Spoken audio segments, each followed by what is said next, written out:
Welcome back to the Bluebloods presented by FanDuel. Our guest today just led Montana State to his first FCS National Championship since 1984.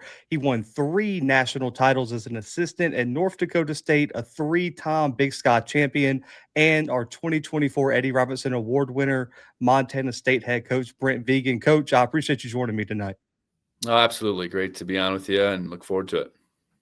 Well, Coach, let's just get right into the national championship. I was in Nashville, got to watch you on the sideline when that clock hit 0, hit the extra point. Talk a little bit of just about the emotions you felt when that extra point went through, the clock hit 0, and you felt the Gatorade hit your back. Yeah, what a stretch there. Seemed like a long, long time. It was probably a matter of a half hour going from the ups and downs of the fourth quarter, and then ultimately to us being able to kick that winning extra point. But, I think once we scored that touchdown on the 4th and 10 pass, I felt extremely confident that the kick would go through. There's still the operation that has to take place. But, I think so many things just rush through your body. You're so happy for our players. And that's just not the players on this past year's team. It's the players that have preceded them. Anytime you build things up like we have, there's players that have come before that 25 team that certainly deserve a piece of it. And, I think that's where your mind goes right away and just so happy for them. And it's all kind of playing out in front of you. A walk-off win like that, you don't have too many of those. And whether it's during the regular season or a national championship, it's exhilarating for sure. How big were those 2 losses in the national title game as learning experiences for you? What did you take away from it, and how did it change your approach at all this season going into the 3rd national title game during your stint at Montana State? Yeah, maybe not so much out of the 21 season. I know we were very pleased to get there. We had been the 8th seed, knocked off the 1 seed in Sam Houston, found our way back home. Beat a South Dakota State team that was probably in their own right, kind of right on the verge. And then went to Frisco and we decidedly lost to North Dakota State. But I think last year's. I say last year, this is 2 years ago now, but the 24 team, going 15-0, making it back to Frisco, playing North Dakota State again. I think we had different expectations for sure. We expected to be there. We expected to win that game. And, when we came up short that day, you really gnash your teeth as a coach for a long, long time. And, at the same time, you got to move forward. So, I think this team in some ways was driven by that all the way through, but I think it also knew that it was its own team. And, I think specifically in our preparation, the last couple of weeks in December and the first week in January is a really complicated time in college football. You have, essentially 2 seasons overlapping. And what I mean by that, it was really doing everything we could to keep our guys as focused at the task at hand. And ultimately we did have some guys, beyond the guys that graduated, move on. But I do think those guys were really, really locked in. And I think ultimately we got our guys' best effort. And not that we didn't the year before, but I just, I think each year you learn a little bit more. And that was certainly one thing, trying to be as focused at what was in front of us as possible. Now, obviously, a big part of this run you guys made was Justin Lamson, and I've talked all season about. I thought he had the hardest job in FCS football this year, replacing a guy like Tommy Mellott, who's a legend at Montana State. What did you see in terms of his development throughout the season, and going into next year with him coming back, where's his ceiling at as a quarterback? Yeah, just going back to just his ascension this past year, it wasn't a year. That's the unique piece to it. He wasn't with us in spring ball. His start with us really truly became at the beginning of the summer. And, I think he did an excellent job in June and July, pre-fall camp, of just coming in and showing who he was as a worker, as a teammate. He was really intentional about getting to know guys and letting them get to know him, not assuming anything, and then from a football perspective, his growth, you could see happening on a weekly basis. And I think what we knew early in the season is that we had an extreme competitor, and you have that blended with a kid that's really smart, that was really valuing this opportunity and has the ability, that he possesses. I think you knew that, okay, we would definitely have something here. And the neat thing about Justin is week in, week out, I think he just kept asking, how can I get better? How can I keep going after this? And I think ultimately you look at how he played down the stretch. So, our last 6 games, the 4 playoff games, our last 2 regular season games were all against ranked teams. They were all high stakes games. And, he performed his very best by and large when the chips were on the line. So really excited about the season he had and his role in guiding us to the national championship, and then thrilled that he's, chose to come back for his final year too. And, you asked about his ceiling. I think there is still room for growth. And I think he'd be the first one to say that. Our ability to continue to stretch him as a coaching staff, I think, can look a lot different now when we have spring ball and we have a full summer with them, a full off season essentially that we didn't have last year. So, our offense is going to be our offense, but it's going to, test the limits of our quarterback first and foremost, and we got to be able to stretch Justin's. You've been on a staff that's won multiple FCS national championships in a row. In your opinion, and everyone kind of debates this, is it harder to break through and win the first one, or is it harder to go back to back? And have you conveyed that to your team going into this year? Yeah, I think, looking back at the 3 in a row that I was a part of at North Dakota State, I think we did a really good job of making each year its own year and learning from, the successes as much as anything. And I know, that first title in 11 was really driven by coming up short in 2010. We lost to the eventual champs, Eastern Washington, in the quarterfinals. And that's maybe where I've gone now is, our previous seasons, yes, we've been motivated by coming up short. We've been motivated by failure, so to speak. And now the real challenge is what does it look like when you're motivated by success and having success, knowing what it takes. It doesn't guarantee anything. And, I think to continue to move forward, you have to stay humble for one. And that's what this stretch of the seasons or the stretch of the year is about. It's going back to work and starting over from scratch. But then you have to remain hungry. And I think, the reason that so many of our guys chose to come back here and finish is because they still have that hunger. They still have that hunger to go do the very hardest thing. It's to replicate success. And we'll just have to keep challenging them on a daily basis because winning the first one isn't easy. Winning the second one isn't easy. I know that, and certainly everybody will be gunning for us. Yeah, I keep hearing you bring up roster retention, and we've seen across the FCS a bunch of different strategies, right? We still see teams bring in 60, 70 new guys every year. You guys have done probably one of the better jobs in FCS of retaining talent every single year. You guys are really young in a bunch of key positions. A lot of those guys are coming back. How do you and your staff approach roster retention, and has that changed over the years as the portal and NIL and all these things have shifted the landscape of college football? Yeah, change, evolution. I think the approach that you take, again, where the two worlds are colliding, I think is the biggest adjustment I think we've continued to make. I think just having real conversations about, what future opportunities look like, not only, potentially, staying here, but then, being open to maybe understand what's out there too. And so a decision, an educated decision can be made. I think that's what's really problematic about our current setup is there's so many decisions being made, whether it's guys prematurely going in the portal, not knowing what's going to be out there, not maybe knowing what they're even getting themselves into at the next stop, that decisions are just not being educated enough. So we're trying to do everything we can to educate them, not only about what staying here could mean to them, not only maybe the next year, but,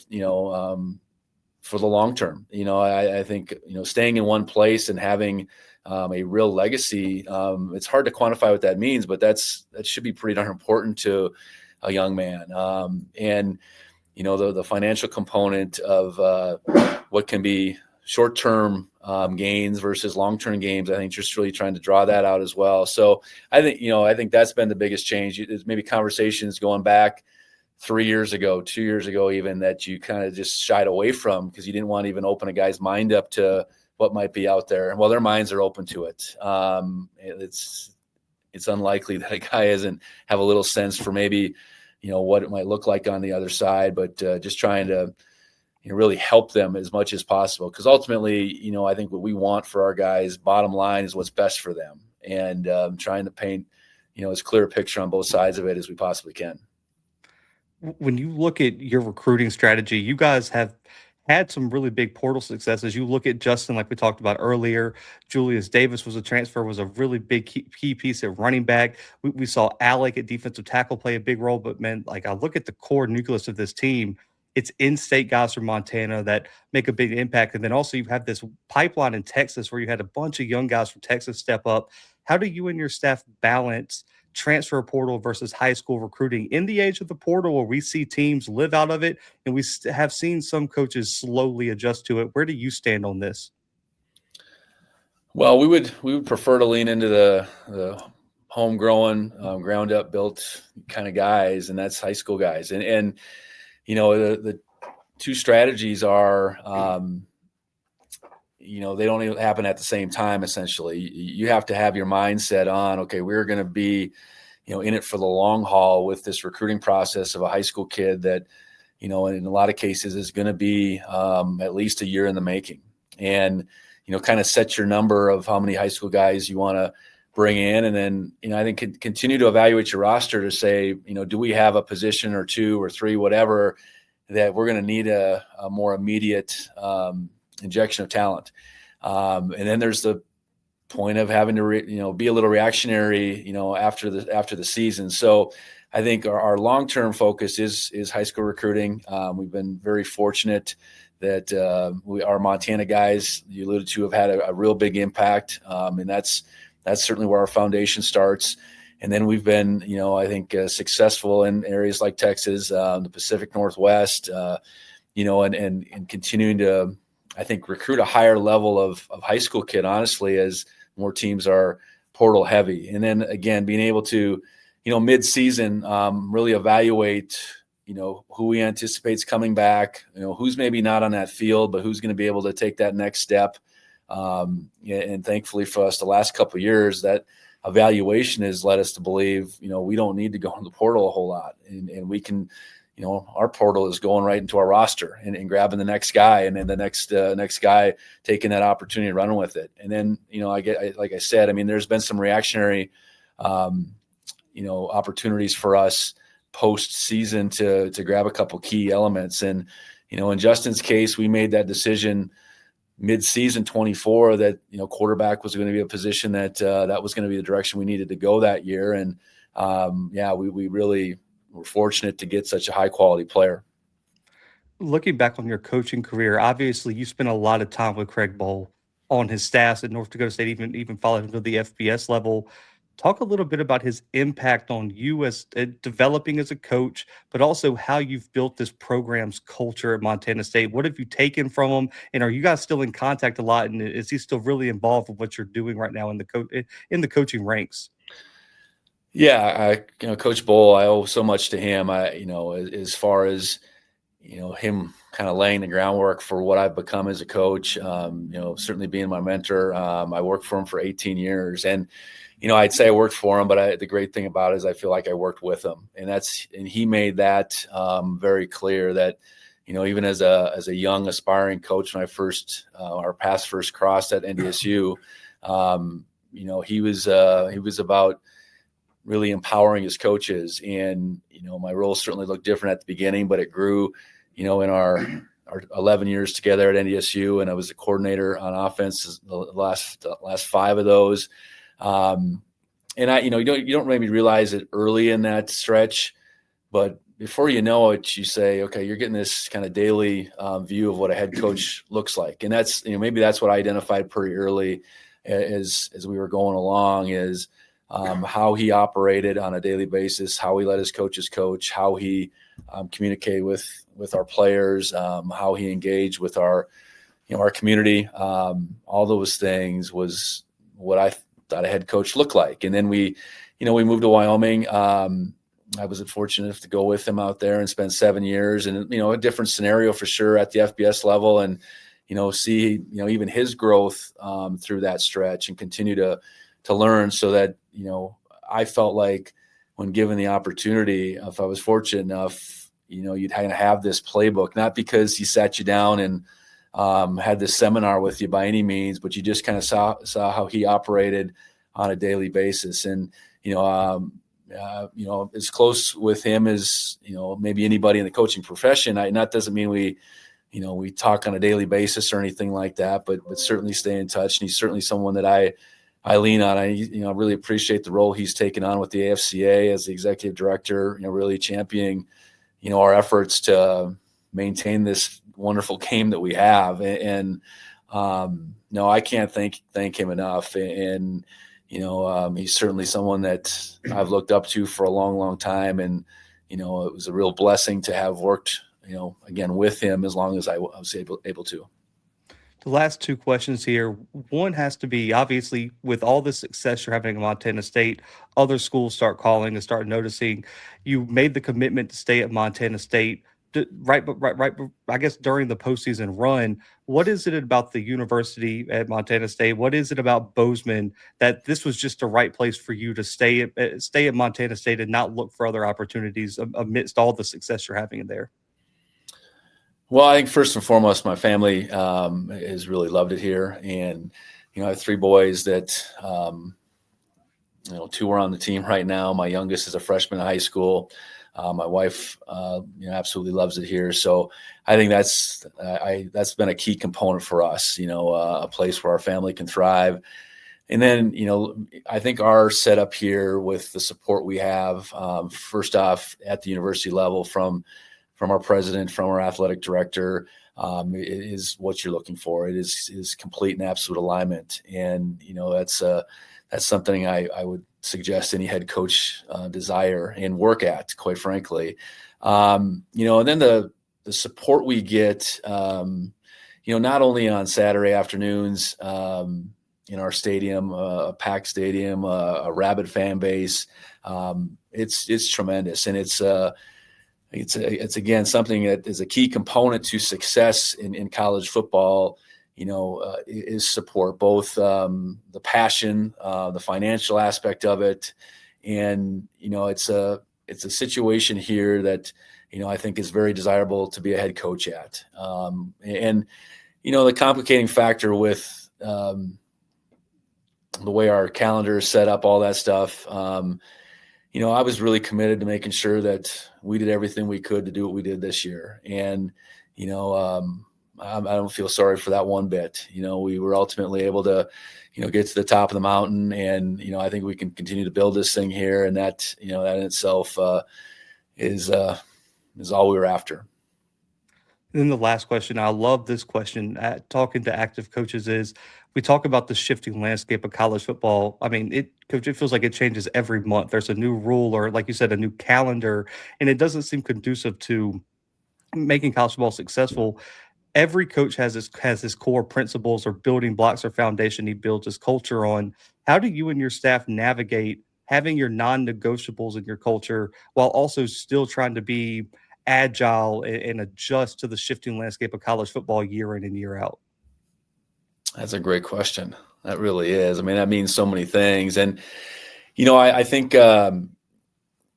each year's a new year. And I know as your staff changes, as your team might change a little bit, and maybe departures happen sooner than they might have happened a few years back. I think what you got to do first and foremost is appreciate the time you had, those people contribute in your program, not worry about the time you don't, and move on and really look at new coaches, new players, and as new opportunities to bring, new ideas, new talents, whatever into your program. And, I think all the things that have changed, for a guy like me that's been, I started coaching in 1998, so I'm not quite 30 years, but it has changed a lot. And I could say I don't like this, I don't like that, but that's not, that doesn't get me anywhere. I think it's just to have a forward-thinking mindset. And I even think as a group of coaches,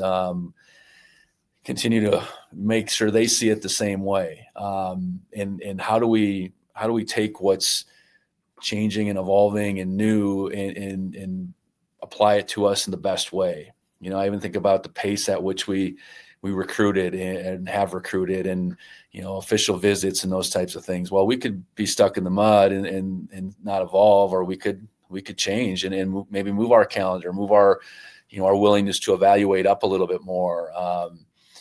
And I think the welcome change, I think, has been the access to our players throughout the calendar year, and I think that's only going to grow. And I think in turn you have the ability to have a much more connected team in this day and age, coaching staff to players, if you handle that the right way. So I think it's trying to, in each and every pivot point that might be, try to find the silver lining. All of these changes are happening for a reason, and sometimes you might not see them all as good reasons, but you better find those good reasons within the change and really be able to continue to adapt. And I know, as a head coach, you have the ability to express your opinion at the conference level, and maybe even for us as FCS head coaches, and I'm on the board of trustees now, so you have a voice a little bit more. So I think being able to lend your thoughts and your voice is one thing you have, but at the same time, once the new rules and the course is set, figure it out